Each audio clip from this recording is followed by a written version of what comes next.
Fournisseurs et consommateurs de liquidités, écosystème du marché. Alors, regardons les objectifs de cette partie. Nous avons vu deux modèles qui permettent d'expliquer certaines statistiques de base concernant la taille agrégée du carnet d'ordre. Donc, nous allons maintenant nous tourner vers les acteurs de marché qui opèrent dans le carnet d'ordre et examiner la façon dont sont fixés les prix par les fournisseurs de liquidités ou encore market makers. Nous examinerons d'abord un modèle simpliste à spread constant et ensuite un modèle plus réaliste, le modèle d'Avellaneda-Stoichkov. Examinons maintenant le rôle du market maker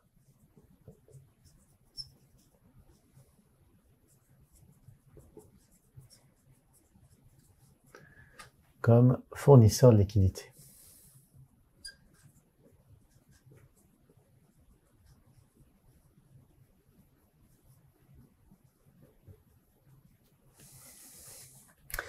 Alors, le market maker a l'obligation de coter des prix à la fois à l'offre et à la demande.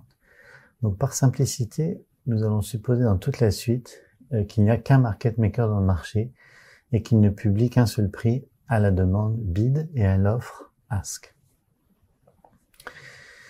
Il est soumis à un flot d'exécution d'ordre au marché de la part des market takers ou consommateurs de liquidités. Donc ce faisant, le market maker va acquérir un certain nombre d'actions, c'est-à-dire un inventaire.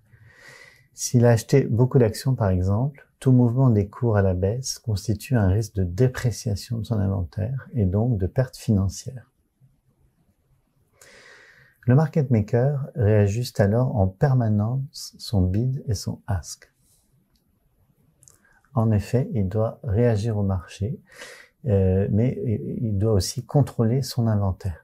Donc, dans notre exemple, s'il a acquis un inventaire trop important, donc un nombre d'actions trop important, il va devoir baisser son prix de demande bid afin qu'il soit moins attractif et également baisser son prix d'offre, le prix auquel il vend, afin qu'il vende une partie de son inventaire à un prix plus attractif. Donc, nous allons examiner un modèle à bid-ask spread constant.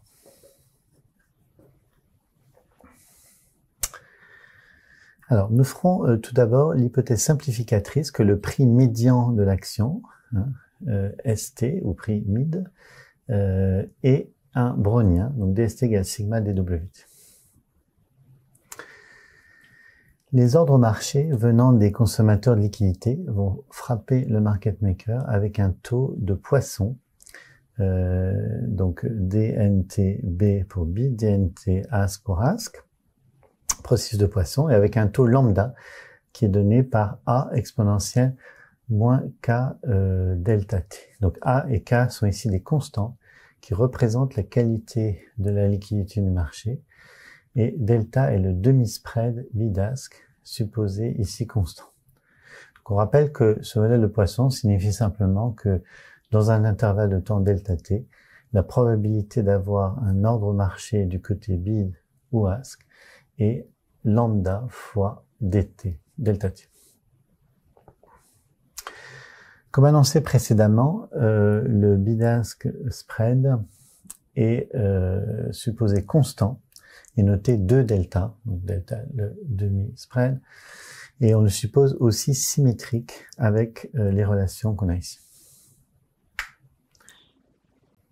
Avec ces hypothèses, l'inventaire du market maker est simplement donc QT, donc la différence des processus de poisson au bid et au ask, sachant qu'il achète au bid et il vend au ask, tandis que son compte en banque, c'est-à-dire les sommes qu'il reçoit lorsqu'il vend les actions et envoie lorsqu'il les achète, est donné par XT, et là, qui est donné par le processus donc DXT, égale PAT DNAT moins PBT DNBT.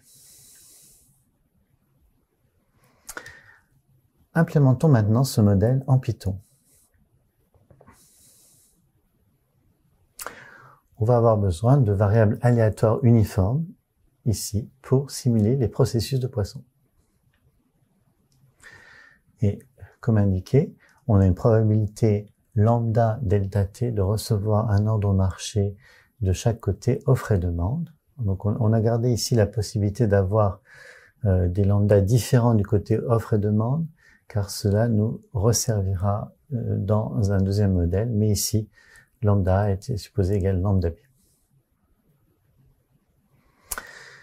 Alors, ce graphe ici montre le prix mid, donc ST, de l'action sous-jacente, hein, donc ST en ordonnée, le temps ici en abscisse, et le graphe du milieu donc est encadré de la meilleure demande et meilleure offre. Donc vous notez que le spread ici entre bid et ask est constant, hein, ce qui est l'hypothèse de ce modèle. Et par ailleurs, vous noterez que, et c'est quelque chose qui va être très important dans ce qui suit, que on a ici dans cette trajectoire particulière hein, de ST, on a ici une montée des cours très importante entre 12 heures et 13 heures, ce qui va avoir des conséquences. La simulation, pour cette réalisation particulière du brownien, pour le prix mid, conduit à cette série temporelle ici, pour l'inventaire du market maker. Donc, nous avons le temps en abscisse comme toujours, et Q de T, donc l'inventaire ou nombre d'actions détenues par le market maker en ordonnée. Notez qu'il y a une accumulation de positions négatives ici, donc entre 12 heures et 13 heures, donc une accumulation de positions négatives dans l'action sous-jacente dans cet intervalle de temps. Le market maker est donc soumis à un risque important si le cours de l'action monte à ce moment-là. Mais comme nous nous souvenons du graphe précédent, on voit que c'est exactement ce qui se passe. Donc le cours de l'action, on l'a vu, monte assez rapidement entre 12 heures et 13 heures. Le market maker va donc essuyer dans cet intervalle de temps des pertes importantes. C'est ce qu'on constate justement sur ce graphe qui représente la série temporelle des pertes et profits du market maker. Donc pertes et profits en euros en axis Y et temps en axis X. Donc vous noterez ici la perte importante qui est subie par le market maker entre 12 heures et 13 heures.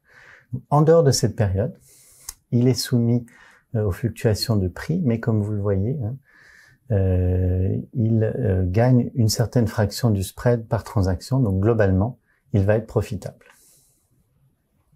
On peut faire un nombre important de simulations, c'est l'idée de la méthode de Monte-Carlo, et calculer quel est le PNL, c'est-à-dire les pertes et profits moyens du market maker, ainsi que l'écart type de son PNL.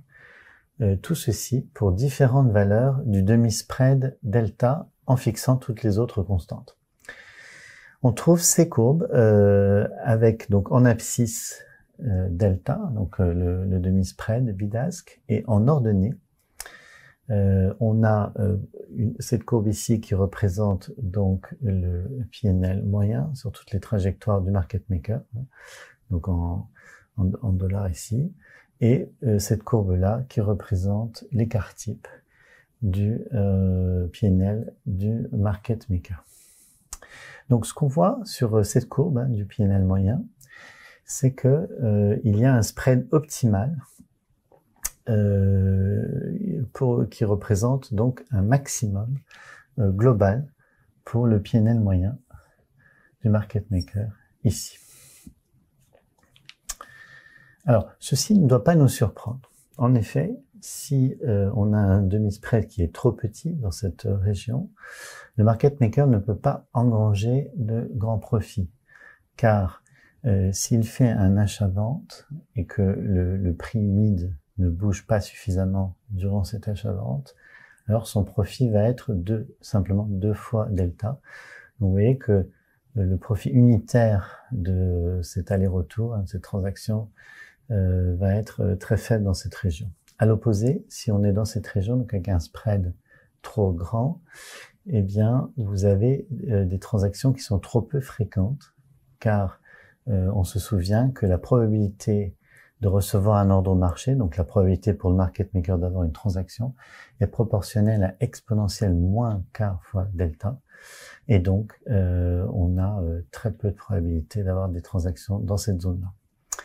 Donc, il y a nécessairement une valeur optimale quelque part pour qui maximise ce PNL market maker, et on l'observe expérimentalement.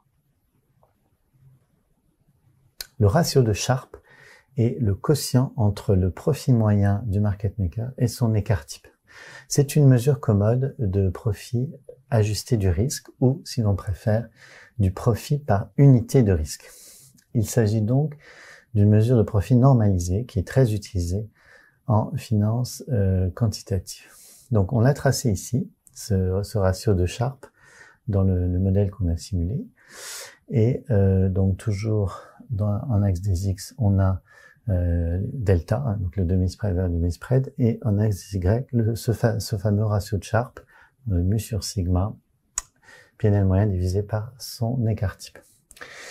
Donc vous voyez que on constate que ce ratio de Sharpe possède, comme le PNL moyen non normalisé, un maximum pour un certain spread. Hein.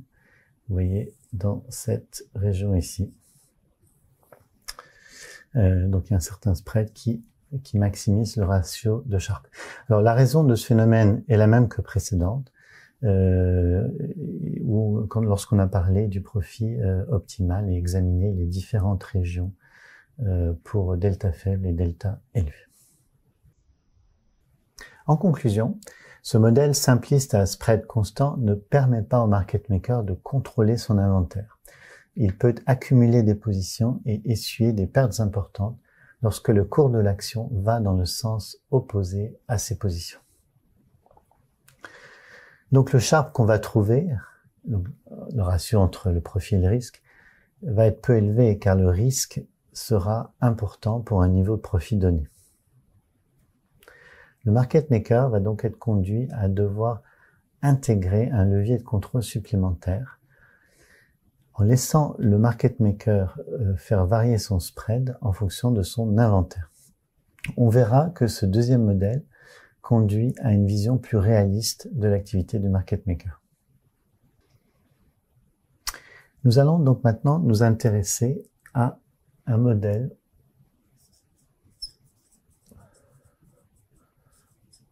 à spread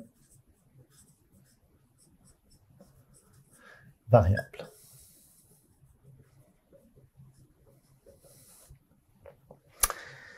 Alors, nous allons adopter les notations suivantes pour ce modèle. Alors, le prix mid est toujours ST, ici. Le prix à la demande, donc bid du market maker, est PB, ici. Et le prix à l'offre est PA, ou ask, PA. Et le demi-spread du côté bid va être donc noté delta B, hein. Ici delta B, et le demi-spread du côté ask, ici est noté delta. Donc le spread bid-ask total, hein, donc c'est-à-dire PA moins PB, c'est bien sûr delta A plus delta B. Enfin, on va noter QT, l'inventaire du market maker, donc le nombre d'actions qu'il détient. On va noter aussi gamma, son aversion au risque, et sigma, la volatilité de l'action. Donc, maintenant, intéressons-nous un instant aux caractéristiques souhaitables que devrait posséder le modèle à spread variable. Donc, comme noté précédemment, quand l'inventaire QT augmente, eh bien, on souhaite diminuer les deux cotes PA et PB. En effet, si on possède trop d'actions, QT est positif trop important, eh bien, il faut cesser d'acheter des actions, donc publier un PB moins attractif, donc moins élevé, et tenter de vendre les actions qu'on a à un prix plus attractif, prix de vente plus attractif, donc moins élevé. On a ces premières conditions. Donc, quand QT augmente, les cotes doivent diminuer. Lorsque l'aversion au risque augmente, donc gamma augmente, on souhaite en fait augmenter le spread. En effet, le spread représente la rémunération du market maker. Et donc, si nous sommes très averses au risque d'inventaire spécifiquement, nous allons exiger une rémunération plus élevée. Donc, il est naturel d'exiger ici, vous voyez, un spread plus important quand gamma augmente. De façon analogue, lorsque sigma, la volatilité augmente, eh bien, le risque de portage de l'inventaire augmente. Il est naturel, là encore, de demander une rémunération plus importante et donc un spread plus élevé ici. Un modèle qui comprend toutes ces caractéristiques et qui est très utilisé dans la pratique est le modèle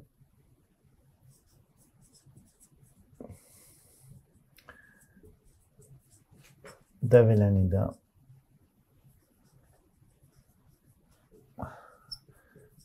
Stoichkov. Alors, sa dérivation ne sera pas faite dans ce cours et nous admettrons les formules. Mais vous pourrez trouver cette dérivation dans les références de ce chapitre. Alors, dans le modèle d'Avellaneda-Stoichkov, les deux demi-spreads delta A et delta B sont donnés par ces formules ici. Alors, on va vérifier que les critères que nous avons énoncés précédemment, les critères de désirabilité d'un modèle à spread variable, sont satisfaits par ce modèle. Alors, pour ce faire, on va tout de suite simplifier un petit peu les formules en prenant un développement asymptotique dans la limite où l'aversion au risque gamma n'est pas très élevée on va noter kappa, la constante qui apparaît, qui est gamma sigma carré t. Donc, si on prend cette notation, on a pour delta et delta b les expressions simplifiées donc au premier ordre, donc delta A, delta B égale 1 sur K, plus ou moins, respectivement, kappa fois QT, QT, l'inventaire. Alors, notez que donc ces deux demi-spreads, côté bid et ask, respectivement, s'expriment comme une constante qui est liée à la liquidité globale du marché, et plus et moins, respectivement, kappa fois l'inventaire. Donc, lorsque l'inventaire QT augmente, vous voyez ici que delta B augmente et delta diminue. Delta B augmente, delta diminue, donc ce qui veut dire qu'on baisse en fait les deux cotes, PA et PB, ce qui est l'effet désiré. Et on vérifie facilement que les deux autres critères qu'on a énoncés, donc sur gamma et sigma, sont également vérifiés. Codons maintenant le modèle d'Avellaneda-Stoichkov en Python. Comme précédemment, nous allons tirer ici des variables aléatoires uniformes pour simuler les processus de Poisson. Alors ici, les demi-spreads côté bid et ask, donc delta A et delta BT, vont être différents et donnés par les formules que nous avons présentées. Le prix mid ST, qui est tracé ici, suit toujours un brownien. Donc on a le temps en abscisse, ST en ordonnée. Et en fait, on a pris la même réalisation des variables aléatoires que pour le premier modèle afin de pouvoir mieux comparer ces deux modèles.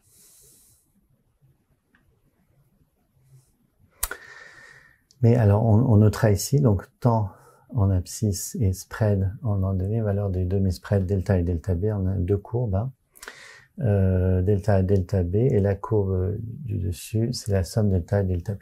Donc on constate ici delta A et delta B ne sont plus constants, hein. Ce sont des fonctions du temps. Alors l'inventaire tracé ici en fonction du temps, hein, donc T, l'abscisse QT, donc nombre d'actions détenues par le market maker en ordonnée. Donc on voit que sur ce graphique, l'inventaire paraît beaucoup mieux contrôlé que dans le premier modèle. En effet, si vous regardez cette courbe, hein, on remarque que 0 ici est au centre de l'axe, eh bien vous voyez que la position ici oscille autour de 0, ce qui est ce que nous souhaitons, qui est différent du comportement dans le modèle précédent. En effet, nous voulons éviter des accumulations de positions. En conséquence, eh bien, si on trace ici le PNL, donc les pertes et profits, hein, donc ici en unité monétaire avec le temps en abscisse, hein, donc pertes et profits en fonction du temps du market maker, vous constatez que si on regarde l'intervalle entre 12 et 13 heures, hein, qui est ici, dans cette zone ici, on n'a plus la perte importante qu'on observait dans le premier modèle, hein. Ici, on a quand même quelque chose de beaucoup plus limité. Donc, on peut également comparer les profits moyens et les écarts types, également l'écart type de l'inventaire, ainsi que le ratio de Sharpe pour le premier modèle, donc avec spread constant, différentes valeurs du spread constant, et le modèle d'Avellaneda-Stoïkov. Donc, vous voyez, ici, on a ces différentes quantités, hein, donc delta, donc les différentes valeurs de delta, modèle d'Avellaneda-Stoïkov qui sera la dernière ligne, le PNL moyen, donc deuxième colonne, donc l'écart type du PNL, troisième colonne, l'écart type des positions de l'inventaire QT, donc c'est l'avant-dernière colonne, le ratio de Sharpe. On peut faire ces comparaisons. Et on voit que l'inventaire est beaucoup plus maîtrisé dans le modèle d'Avellaneda-Stoïkov comparé au modèle à spread constant. Donc, en effet, si vous regardez l'avant-dernière colonne, on voit que l'écart type de la position, hein, qui mesure à quel point l'inventaire est contraint, est beaucoup moins élevé dans ce modèle que dans les autres. En conséquence, comme on a expliqué, le ratio de Sharpe, donc dans la dernière colonne, est bien meilleur pour le modèle d'Avellaneda-Stoïkov, donc ici environ 13, vous voyez, par rapport au modèle à spread constant, quelle que soit la valeur du spread, hein, vous voyez, on a des valeurs de 0,7, 1,4 comparé à la valeur de 13,8. Donc l'amélioration du Sharpe est en fait énorme, presque un ordre de grandeur. Enfin, on peut aussi se demander ce qu'il se passe si l'on stress teste ces modèles, par exemple, en ajoutant un saut dans les prix. Vous voyez, je prends le prix mid ici, qui est un brownien à la base, et j'ajoute de manière aléatoire un saut ici dans le cours du sous-jacent. Et donc, on refait le calcul et on fait le même tableau, c'est-à-dire qu'on va comparer les performances des différents modèles à spread constant et Avellaneda-Stoïkov, dans ce cas-là avec saut.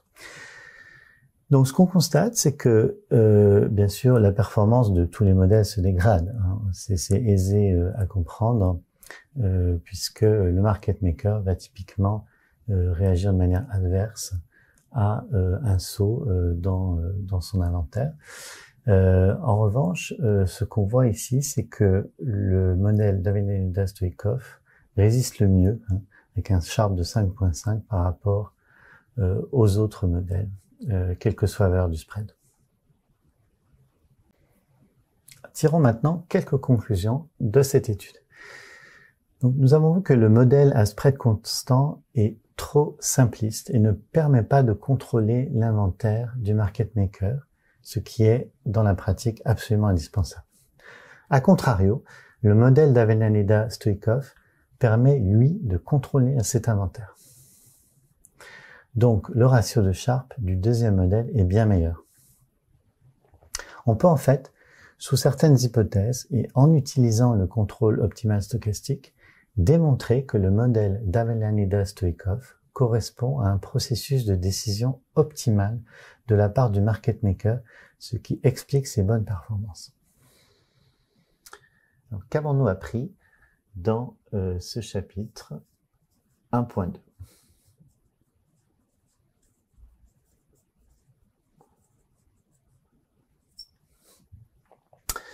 Nous avons introduit et comparé deux modèles simples de détermination des prix par les market makers ou fournisseurs de liquidités. Le premier modèle à spread constant et le deuxième modèle à spread variable, dit modèle d'Avellaneda-Stoikov. Dans le premier cas, spread constant, nous avons constaté par des simulations numériques que le market maker peut subitement se mettre à accumuler des positions ici, ce qui l'expose à un risque important sur son profit et pertes et profits ici. Dans le deuxième cas, le modèle à spread variable, modèle d'Avellaneda-Stoikov, l'inventaire du market maker ici est beaucoup plus maîtrisé et oscille autour de zéro. Les performances du market maker ici s'en trouvent améliorées de manière très notable.